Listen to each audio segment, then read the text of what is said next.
wasiri sari fi sairil asma'i wa sifati wa ala alihi wa sahbihi wa sallim. Allahumma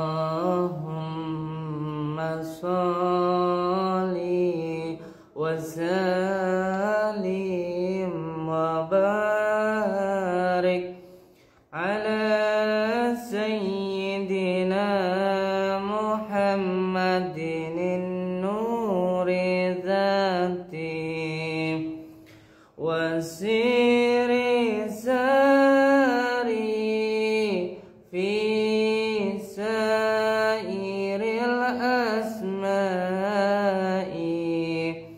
wa sifati wa ala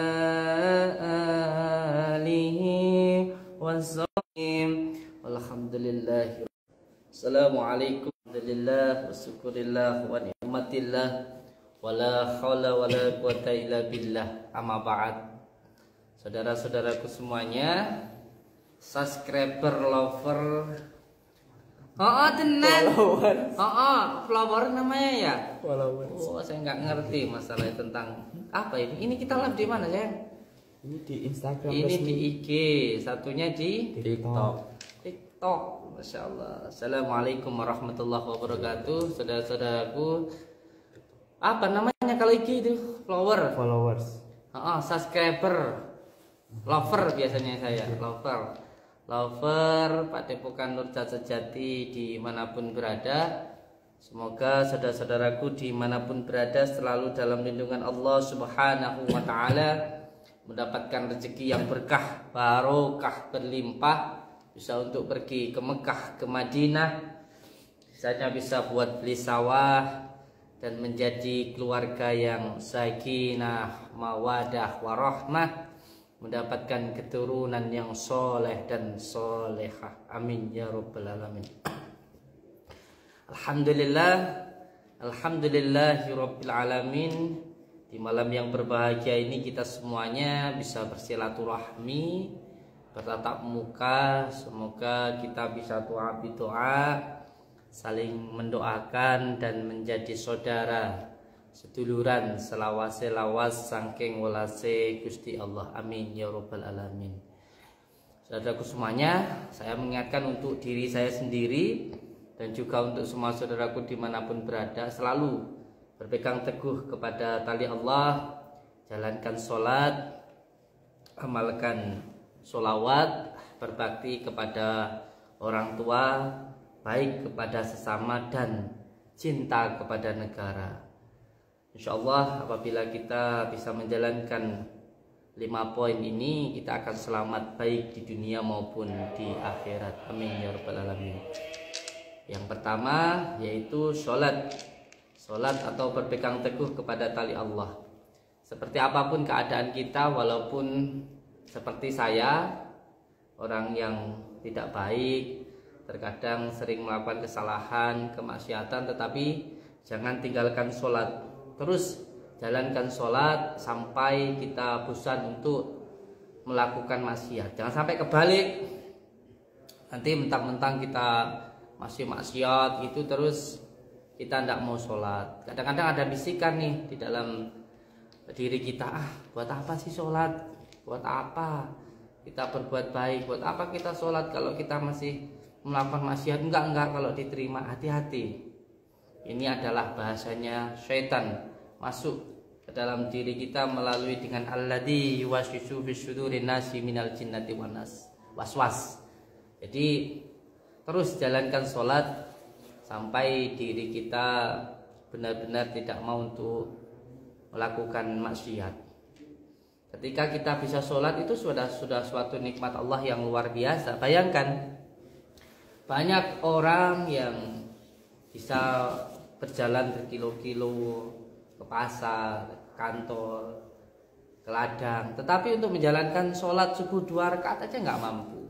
Ya kalau kita bisa sholat subuh 2 rakaat itu sudah nikmat Allah yang luar biasa. Tapi terus jalankan dan syukuri ketika kita bisa sholat. Nggak usah bingung dengan omongan orang ketika ada yang mengatakan, kamu sholat soalim, sholat buat kedok aja. Udah nggak apa-apa, terus jalankan sholat sampai diri kita benar-benar tidak mau melakukan maksiat. Yang kedua yaitu bersolawat, istiqomah di dalam bersolawat, karena solawat ini adalah kuncinya di dalam kita berdoa. Kita berdoa kalau tidak menggunakan solawat maka tidak akan diterima oleh Allah. Maka terus amalkan solawat, walaupun terkadang kita juga masih sering melakukan maksiat, tapi terus amalkan solawat sampai kita bosan untuk melakukan. Jangan kebalik, nanti kayak Mas Dia. Terus amalkan solawat, karena solawat ini bukan hanya memasukkan, tetapi juga membersihkan. Solawat itu sangat berbeda sekali dengan amalan-amalan yang lain. Amalan-amalan yang lain seperti hijab, seperti asma dan lain sebagainya, ketika kita mengamalkan amalan hijab, asma dan lain sebagainya itu hanya memasukkan tetapi tidak membersihkan. Makanya terkadang ada seseorang yang mengamalkan sebuah amalan atau ilmu itu ada yang gila. Karena apa? Karena sesuatu hal yang baik butuh tempat yang baik. Tetapi beda dengan sholawat. Kalau amal-amalan yang lain biasanya di pondok itu ketika kita contoh mengamalkan hijab barki atau hijab Jafar Shodiq, atau ketika ingin mengamalkan asma karomah Sultanu Aulia Syekh Abdul Qadir Jailani, itu kita berpuasa dulu untuk membersihkan zahiriyah kita. Sebab sesuatu hal yang baik butuh tempat yang baik. Tapi kalau sholawat itu beda. Sholawat itu ada filternya, yaitu filternya adalah baginda Rasulullah. Sholawat itu bukan hanya sekedar memasukkan, tetapi sholawat itu juga membersihkan. Inilah perbedaan sholawat dengan amalan-amalan yang lain. Saya mau ngerokok tapi kok nggak boleh di TikTok ini ya. Yaitu yang kedua sholawat. Sholawat ini adalah puncaknya dari asma, puncaknya dari manta, dan puncaknya dari semua doa itu adalah sholawat. Karena sholawat ini adalah kata-kata cinta, mahabbah. Jadi berbeda dengan amalan-amalan yang lain. Karena baginda Rasulullah itu adalah kekasih Allah. Siapa yang cinta kepada baginda Rasulullah, maka dia akan dicintai oleh Allah. Nah inilah amalan yang tidak ada di amalan-amalan yang lain, yaitu sholawat. Karena kalau kita cinta kepada baginda Rasulullah, maka kita akan dicintai oleh Allah. Kalau namanya sudah dicintai ya sayang ya, namanya sudah cinta. Kayak semuanya Mas Dimas cinta sama seseorang wanita, wes. Atau ketika panjenengan cinta kepada seseorang, yang namanya cinta itu nggak perlu meminta, nggak sampai meminta. Malah apa yang disukai oleh orang yang dia cintai, dia akan berusaha sekuat tenaga untuk mencari apa yang disukai itu akan dikasihkan. Iya toh? Kalau kamu suka sama seseorang, gitu, kamu akan terus mencari apa kesenangan orang yang saya cintai. Betul sekali. Betul sekali. Maka malah akan Kecewakan. Diberikan. Itulah perbedaan sholawat dengan amalan-amalan yang. Makanya jangan heran ketika ada seseorang yang istiqomah, seseorang ya bukan saya. Kalau saya mah kelihatannya aja, tapi aslinya ya jelek. Saya itu kelihatan baik hanya karena Allah menutupi aib-aib saya. Kalau Allah membuka aib saya, ya saya itu jelek luar biasa. Nggak ada orang yang mau dekat dengan saya. Makanya saya dijelek-jelekan orang pun ya enggak apa-apa, biasa saja. Ya. Dan makanya jangan heran ketika seseorang istiqomah mengamalkan sholawat, apa yang dia inginkan belum sampai berdoa biasanya sudah diberikan. Karena apa? Karena luar biasanya sholawat ini tadi. Yaitu yang pertama berpegang teguh kepada Allah dalam menjalankan sholat, yang kedua mengamalkan sholawat, dan yang ketiga berbuat baik kepada orang tua atau birrul walidain, berbakti kepada orang tua. Ini sangat luar biasa sekali sayang. Karena hidup kita ke depan itu tergantung bagaimana kita ke orang tua kita. Kalau ke orang tua baik, maka hidup kita pasti akan baik. Tapi kalau sampai ke orang tua durhaka, maka hidup kita akan sengsara. Maka ketika kita meminta doa, ketika kita ingin mencari keramat, itu bukan ke dukun, bukan ke siapapun, bukan juga ke gua, ke pantai atau kemana, tetapi tempat yang paling keramat dan doa yang paling mustajab itu adalah orang tua kita sendiri. Ini banyak sekali orang yang datang ke saya lalu terkadang itu curhat lah gitu, sering menyampaikan, Kang, gitu, kamu dinje gitu. Saya itu disantet orang deh. Kenapa kok bisa disantet orang, kata saya. Ya, saya itu hidup saya selalu sengsara, sakit-sakitan, usaha selalu bangkrut, ditipu orang, rumah tangga saya berantakan. Ini pasti saya disantet sama orang, katanya begitu. Saya mendengar seperti ini mau ketawa tapi takut dosa, jadi saya ya manggut-manggut saja. Padahal di dalam batin saya, ini masalah batin ya, nanti kalau saya jelaskan nanti dikira saya sok sakti. Ini tentang basyirah, tentang batin. Menurut batin saya, orang ini hidupnya sengsara, usaha selalu ditipu orang, terus sakit-sakitan, itu bukan karena disantet orang, tapi karena kedosan sama orang tuanya. Kedosan sama orang tuanya, sehingga hidupnya itu sengsara. Nah, ketika seperti ini, saya terkadang ya hanya memberikan sebuah amalan, terutama daun bidara. Terus setelah itu nanti amalannya ini nanti Pak dibuat mandi. Setelah nanti panjenengan mandi, wudhu, sholat, lalu panjenengan kirim al-fatihah ke orang tua. Terus orangnya itu bilang, sudah begini saja Gus. Ya sudah begini saja. Loh, saya jauh-jauh loh dari Batam, jauh-jauh datang ke sini, cuman dikasih amalan begini doang. Lah terus saya suruh apa? Terus saya disuruh bagaimana? Apa aku kan ini itu biar kelihatan sakti gitu. Apa saya suruh gulung-gulung gitu biar kelihatan sakti? Kan ya enggak. Nah, terkadang seperti inilah yang sering terjadi di masyarakat kita.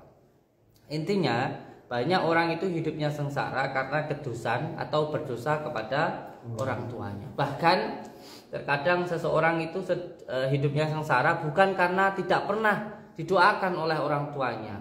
Kalau ada orang sengsara, bukan berarti orang itu nggak pernah didoakan sama orang tuanya untuk jadi orang yang bahagia, sejahtera, kaya dan sebagainya. Bukan.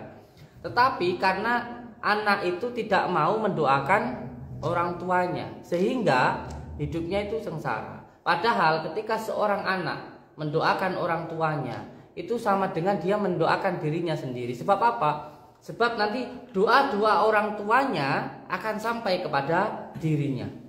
Ketika kita mendoakan orang tua kita, mendoakan ulama-ulama kita, mendoakan kiai-kiai kita, mendoakan wali-wali kita, mendoakan leluhur kita, mendoakan nabi kita, itu bukan untuk mereka, itu untuk diri kita sendiri. Karena nanti doa-doa dari nabi kita, doa-doa dari wali kita, doa-doa dari ulama kita, dari kiai kita, dari orang tua kita, itu akan sampai kepada diri kita ketika kita mendoakan orang tua kita maupun mendoakan wali-wali kita. Nah, doa sendiri itu ada beberapa kafiahnya atau adab-adabnya, tata caranya. Untuk tata caranya, insya Allah besok malam akan saya jelaskan bagaimana caranya untuk berdoa.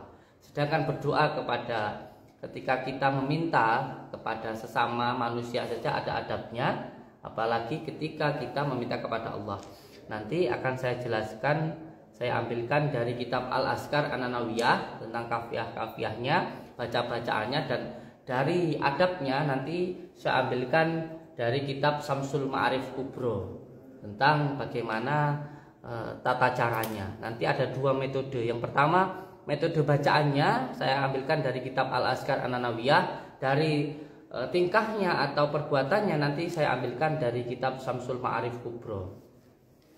Nah, setelah yang pertama menjalankan sholat, yang kedua mengamalkan sholawat, yang ketiga berbakti kepada orang tua, dan yang keempat ialah berbuat baik kepada sesama. Ketika berbuat baik kepada sesama, tidak hanya butuh baik saja sayang, tetapi juga butuh kesabaran dan juga butuh keikhlasan. Karena ketika kita berbuat baik pasti akan diuji. Yang dengan nggak pernah pakai jilbab, tiba-tiba pakai jilbab, nantilah dikatakan orang, wah soalim we ngangge jilbab. Terus apa kalau kamu dikatakan orang kamu pakai jilbab hanya soalim, terus kamu lepas jilbabmu? Kalau kamu lepas jilbabmu berarti hanya karena manusia, belum ada ikhlasnya lillah karena Allah. Jadi berbuat baik itu bukan hanya butuh baik saja, tetapi juga harus disertai dengan keikhlasan dan juga kesabaran pada Allah Subhanahu wa taala. Kamu baik kepada tetanggamu, ya kamu baik-baik saja. Kamu kalau semuanya punya panenan, habis masak, kasih ke tetanggamu. Masalah tetanggamu ngasih atau enggak kepada kamu, yaitu urusan tetanggamu sama Allah. Jadi tapi ya kamu harus tetap baik kepada tetanggamu. Contoh, ketika kamu ngasih makanan atau panenan ke tetanggamu, terus tetangga kamu itu panen, nggak ngasih ke kamu. Kalau kamu sakit hati, itu berarti hanya karena manusia, bukan karena Allah. Ada seseorang yang bertanya ke saya, Kang, ini saya itu sudah berbuat baik sangat loh kepada orang tua saya, kepada mertua saya. Tetapi kok saya itu masih disalah-salah no, dibanding-banding no. Terus saya itu harus gimana? Ya kamu harus tetap baik sama orang tuamu. Kamu harus tetap baik kepada mertuamu. Masalah mertuamu baik atau tidak kepada kamu, itu urusan mertuamu, urusan orang tuamu kepada Allah. Tapi kebaikanmu tetap akan tetap baik untukmu, dan itu akan mendapatkan kebaikan untuk dirimu sendiri. Kamu baik kepada temanmu, ya baik-baik saja.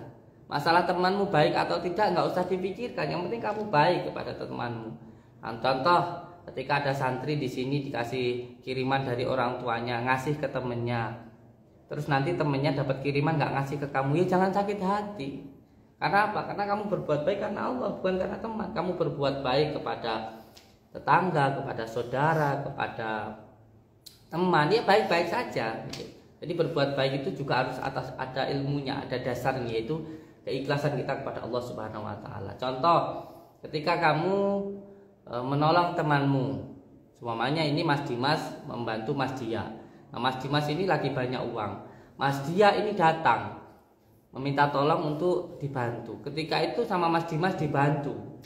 Akhirnya Mas Dia jadi kaya. Delalah Mas Dimas ini jatuh miskin, sengsara. Ketika itu Mas Dimas giliran mau minta tolong sama Mas Dia. Delalah Mas Dia ini nggak mau bantu, nggak mau membantu. Akhirnya Mas Dimas ini gerundel ngomong, kamu loh kalau nggak saya bantu nggak bisa jadi kaya. Nah inilah bahayanya, keikhlasannya hilang, pahalanya hilang karena Allahnya hilang. Jadinya kalau nggak ada saya loh kamu nggak bisa apa-apa. Nah ini bahaya. Karena berbuat baik itu butuh keikhlasan dan butuh kesabaran. Dan yang kelima, yang paling penting ialah cinta kepada negara. Hati-hati di akhir zaman itu fitnah yang paling besar adalah fitnah dajjal, yaitu hasutan, kebencian. Hati-hati ketika ada seseorang yang sering mengatakan hasutan, warga masyarakat diajak untuk membenci pemimpinnya, untuk membenci negaranya. Ini jangan diikuti, karena seseorang yang selalu berkata buruk, mencari keburukan orang lain, itu seperti seseorang yang di hidungnya itu ada kotorannya. Seseorang yang selalu mencari keburukan orang itu sesuai dengan pikirannya dan hatinya, sehingga orang itu seperti hidungnya itu ada kotorannya, sehingga semuanya itu tercium bau kotoran, padahal kotorannya itu ada di dalam hidungnya sendiri. Oh, dan sayang, saya baca komentar ya sayang ya.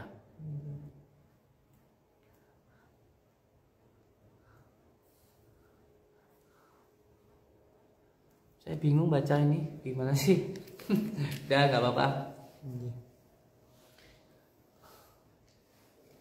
Nggak perlu susah sayang, nggak perlu susah ketika kita dikatakan buruk oleh orang lain, karena nanti yang membicarakan keburukan kita itu nanti dosa-dosa kita untuk dia dan pahalanya untuk kita. Lalu susahnya dari mana?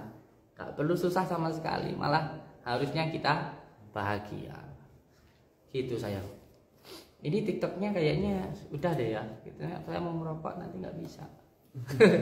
Ya, terus saya kasih tahu, insya Allah besok malam, insya Allah untuk semua saudaraku subscriber lover dimanapun berada, besok malam saya akan berangkat ke Jakarta. Besok malam saya akan berangkat ke Jakarta. Berangkatnya dari sini jam lebih ya pagi sebelum zuhur, jam 5 udah standby kita. Jam 5 sudah di Jakarta. Sudah standby di studio. Siap. Jadi besok insya Allah jam 5 sore kita sudah berada di Jakarta. Jam 5 besok sore saya akan berangkat ke Jakarta. Mohon doanya untuk semua saudara-saudaraku, semoga perjalanan kita dipermudah oleh Allah Subhanahu wa taala.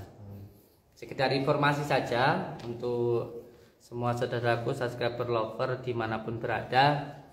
Insya Allah Insya Allah besok sore saya berangkat ke Jakarta. Dan untuk semua subscriber lovernya Padepokan, walaupun tidak besar, hanya 1.600.000 ya.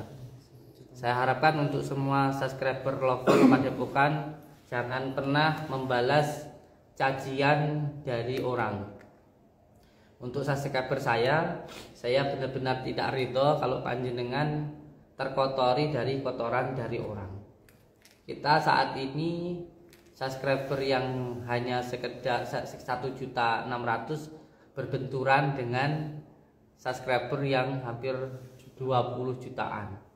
Jadi wajar saja kalau lebih banyak yang tidak suka maupun yang suka, itu tidak apa-apa. Itu tidak apa-apa. Dan yang jelas nanti saya akan meminta pembuktian bukan hanya di konten tetapi langsung di pengadilan, sebab saya sudah menyampaikan beberapa kali untuk bertemu dengan saya baik di Padepokan maupun di luar Padepokan, tetapi saya tidak ditanggapi. Dan lebih jelasnya sudah menggiring opini sesuatu hal yang menurut saya ya yang belum tentu nyatanya. Karena kalau berbicara tentang kreator YouTube, sana kreator YouTube, saya juga kreator YouTube, sana mendapatkan dukungan yang hampir 20 juta, sedangkan saya hanya 1 juta lebih sedikit. Tentu ketika seseorang yang bisa dikatakan lebih besar followernya menyerang yang kecil, ya akan kelihatan sangat jauh sekali lah begitu. Tetapi bagi saya, ketika Allah berkehendak seseorang itu mulia, walaupun dihina satu dunia juga akan tetap mulia. Tetapi ketika Allah menginginkan orang itu hina, walaupun semua orang memuliakannya, dia akan tetap hina. Nggih, matur suwun untuk Mbak Afre give off sama Mbak Ki Agung Sukma. Iya, jadi saya dulu pernah menyatakan bahwa ketika panjenengan sebagai kreator yang sama-sama di bidang YouTube dan mengatakan untuk edukasi, saya sangat mendukung, apalagi edukasi yang memberantas perdukunan. Karena saya sendiri juga di bidang yang sama. Saya juga memberantas dukun-dukun yang merugikan masyarakat, seperti dukun pengganda uang, dukun pencabulan, dukun santet dan lain sebagainya. Tetapi kalau sudah menyebutkan nama orang, itu bukan edukasi, itu namanya apa ya, bisa dikatakan ya bisa dikatakan kalau sudah menyebutkan nama orang itu sedikit banyaknya ya harus bisa membuktikan, atau bahasa kasarnya menjatuhkan lah gitu. Tapi saya nggak bilang lah cara menjatuhkan, enggak. Intinya ketika kontennya itu katanya adalah edukasi, tetapi menyebutkan nama seseorang, maka di situ harus bisa membuktikan.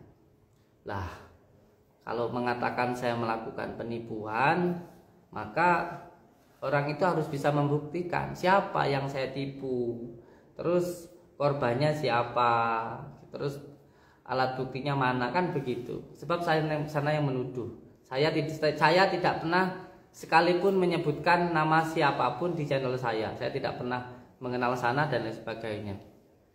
Tetapi ketika tiba-tiba sana mengambil video saya lalu menyebutkan nama saya, maka dia harus bisa membuktikan.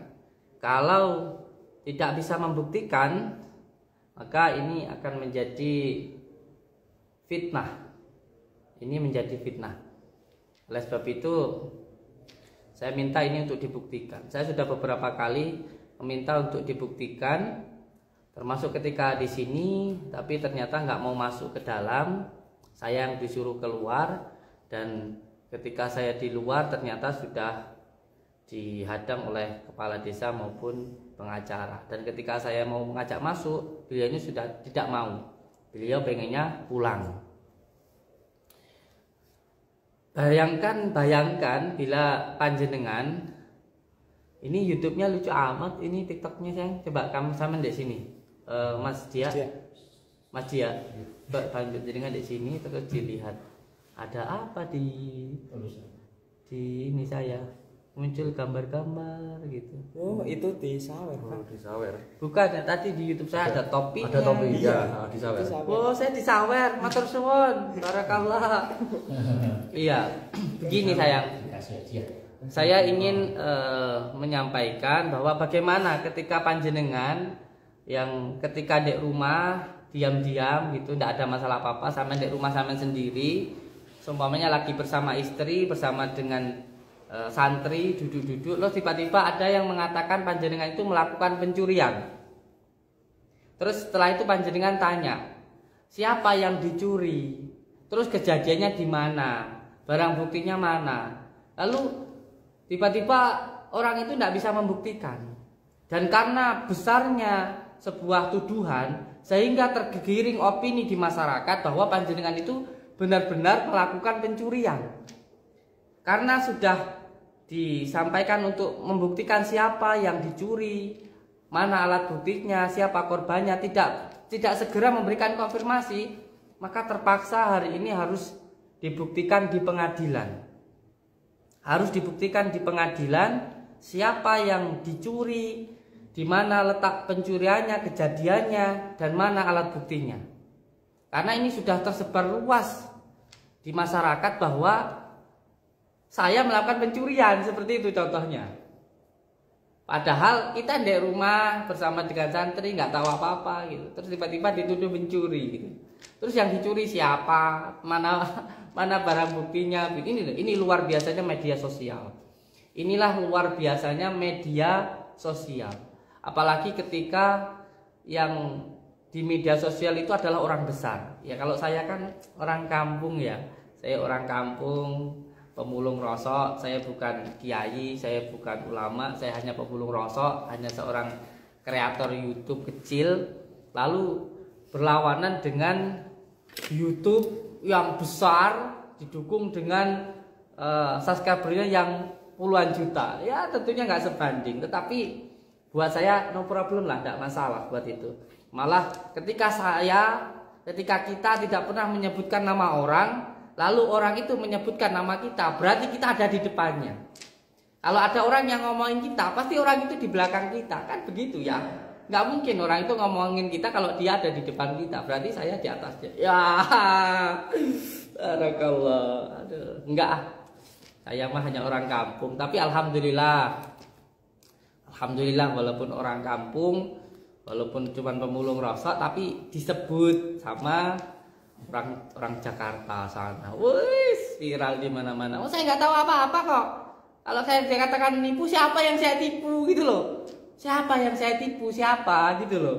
Terus alat buktinya mana gitu, terus siapa gitu loh. Saya pengen tahu gitu loh. Saya cuma pengen tahu itu aja sudah gitu loh. Maka di pengadilan nanti saya cuma pengen tahu siapa yang saya tipu, mana alat buktinya. Itu aja sudah selesai, enggak apa-apa.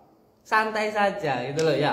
Kalau saya itu, saya itu awalnya orang nggak punya kok, lahir juga nggak bawa apa-apa. Kalaupun pada akhirnya saya harus masuk penjara, saya nggak punya apa-apa, demi Allah nggak masalah buat saya. Demi Allah nggak apa-apa, biasa saja. Kita itu di pesantren sudah biasa lah, hidup sengsara itu sudah biasa, jadi nggak apa-apa. Kenapa kemarin-kemarin saya hanya menanggapi ayo ketemu dan lain sebagainya, tetapi karena tidak ditanggapi dan sudah menjadi sebuah opini yang luar biasa di masyarakat, maka terpaksa saya harus melaporkan ke Polda supaya nanti ada pembuktiannya di Polda. Bukan hanya sekedar tutup channel sayang, bukan hanya sekedar tutup channel, tapi yang salah harus masuk penjara, harus bertanggung jawab dengan apa yang dia lakukan. Siapa yang menuduh, maka dia harus bisa membuktikan. Dan dampaknya dari apa yang terjadi itu luar biasa. Salah satunya pengobatan secara alternatif juga dilindungi oleh undang-undang. Sampai pada akhirnya disuruh untuk berhenti dulu. Lalu orang-orang yang berobat yang harusnya bisa berobat jalan tidak bisa berobat jalan. Nah ini yang bertanggung jawab siapa? Tentu ini ada sebab musababnya.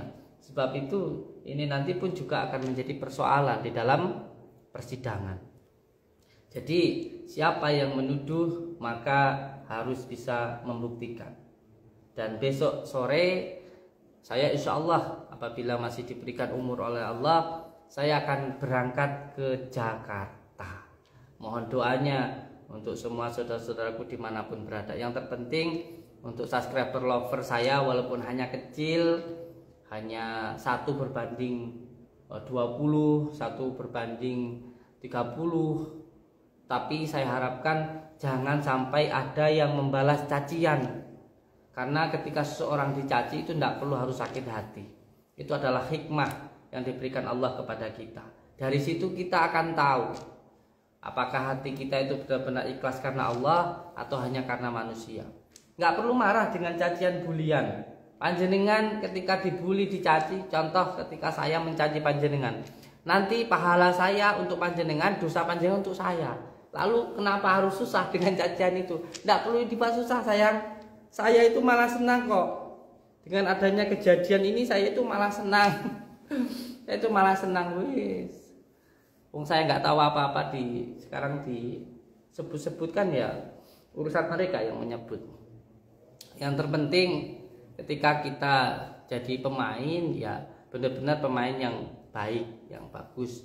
Karena kalau hanya sekedar penonton ya biasa penonton itu gitu. Kalau sama-sama main sepak bola, lalu ada supporter yang teriak-teriak, kamu itu goblok, kamu itu nipu, kamu itu bodoh, nggak perlu ditanggapi.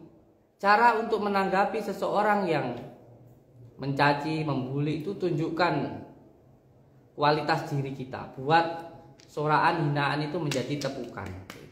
Kalau kita lagi main bola lalu kita disoraki, terus kitanya itu terpengaruh lalu berhenti, terus harus menjelaskan, enggak kok, aku ini enggak bohong, aku itu enggak curang. Ya akhirnya permainan sampai bolanya diambil orang ya kebobolan gitu. Kata Sayyidina Ali, orang yang menyukaimu tidak membutuhkan penjelasanmu dan orang yang membencimu juga tidak membutuhkan itu. Yang suka akan tetap suka, yang benci akan tetap benci. Jadi lakukan saja yang terbaik yang bisa kita lakukan, itu saja. Dan saya sering mengatakan saya itu tidak sakti. Sakti apa nih? Seneni bojoe wedi kok sakti. Dimarahin sama istri aja bingung kok sakti. Sakti apanya? Semua manusia itu hamba. Hamba itu bisanya hanya berdoa. Di sini ya saya pun hanya berdoa. Saya bisanya bismillah ya bismillah. Saya bisanya alhamdulillah ya alhamdulillah. Iso aku ngidoni ya tak idoni. sembuh enggaknya itu semuanya saya serahkan kepada Allah Subhanahu wa taala. Sama sekali saya tidak pernah mengatakan diri saya itu sakti, kamu kesini pasti sembuh. Enggak. Saya itu hanya sekedar manusia, sebenarnya hanya sekedar menjadi sababiah saja. Semuanya kita serahkan pada Allah Subhanahu wa taala. Alhamdulillah ini untuk semua saudara-saudaraku, alhamdulillah. Yang penting untuk subscriber lover saya selalu berkata-kata yang baik, selalu berpikir yang baik, selalu melihat yang baik-baik, selalu mendengarkan yang baik-baik. Karena apa yang kita dengarkan akan mempengaruhi pikiran kita akan mempengaruhi perlakuan kita, dan perlakuan kita akan mempengaruhi apa yang kita dapatkan. Apa yang kamu dengarkan akan mempengaruhi pikiran, pikiran akan mempengaruhi kelakuan, kelakuan akan mempengaruhi apa yang kamu dapatkan. Jadi selalu berkata-kata yang baik, berpikir yang baik, mendengarkan yang baik-baik. Karena sesuatu hal yang baik pasti akan mendatangkan kebaikan. Kalau ada orang yang berkata-kata buruk, wes beno. Kalau apa yang keluar dari mulutnya itu sesuai dengan apa yang ada di dalam hatinya. Kayak gini gelas caranya loh. Kalau di dalamnya kopi, disuntek keluarnya ya kopi. Kalau di dalamnya air putih, disuntek keluarnya air putih. Kalau di dalamnya peceren, keluarnya juga peceren. Jadi apa yang keluar dari mulutmu itu apa yang ada di dalam hatimu. Dan ketika ada orang yang berkata buruk, berkata kasar, mencaci, membuli, jangan dibalas cacian bulian itu. Karena ketika kita dibully kita tidak marah, ketika panjenengan dikatakan goblok sama seseorang, lalu kita itu tidak marah, maka kegoblokan tadi akan kembali kepada yang mengatakan, dan yang dikatakan goblok tadi akan dinaikkan derajatnya oleh Allah. Tapi kalau kita sampai membalas ucapan tersebut, maka tidak ada hikmah sama sekali yang kita dapatkan kecuali hanya menuruti hawa nafsu. Jadi jangan pernah membalas cacian maupun bulian dari orang lain. Itulah hikmahnya bersabar. Nggih, barakallah, matur suwun. Dan insya Allah nanti setelah saya berangkat ke Jakarta, saya akan melakukan topo pendem seperti yang biasa saya lakukan di bulan 10 Asyura. Karena bulan 10 Asyura ini adalah bulan kesedihan kalau menurut saya, karena bulan ini adalah bulan di mana cucu baginda Rasulullah SAW meninggal dunia. Jadi orang Jawa di bulan Syura ini nggak ada yang senang-senang hajatan. Itu bukan suatu hal yang musyrik ya sayang ya, bukan sesuatu hal yang musyrik. Itu kalau di dalam agama kita, karena di bulan ini meninggalnya cucu dari baginda Rasulullah SAW, maka bulan ini digunakan untuk bertirakat. Dan biasanya saya di tanggal 10 Asyura, 10 Muharram itu saya melakukan tapa pendem. Dan insya Allah nanti saya akan melakukan tapa pendem setelah pulang dari Jakarta, insya Allah.